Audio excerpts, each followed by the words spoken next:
سرودی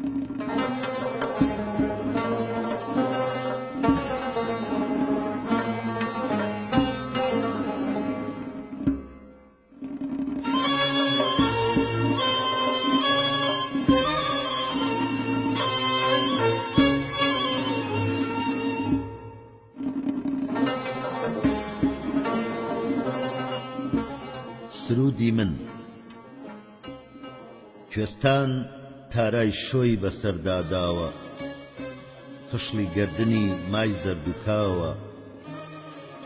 شەماڵ لە ترسی شنەی نسەی سەخت پەنای بۆ باسک و پێدەشت هێناوە، پەڵەی گوڵاڵە لە ترسی چنوور ناوجەرگی سوتا و ڕەش هەڵگەڕاوە. ئای جەستە ئاڵتوون کەژاڵ چاوانی نێرگس خەیمەگای زێڕی هەڵداوە،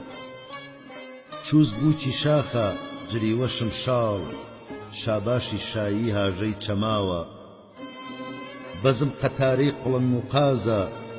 مەی تریفەیە جام مەنگی ئاوە، ئاوێنە بەردە جوان گردەکانە پرس تارای گوڵە شانە شەتاوە، لەسەر چنار ناز لە زەڵم سازێ لە قۆپی ڕازی بەهەشت ڕازاوە، شیرین شیرینی خاکی کوردستان هەر بۆ پەرستن دروست کراوە.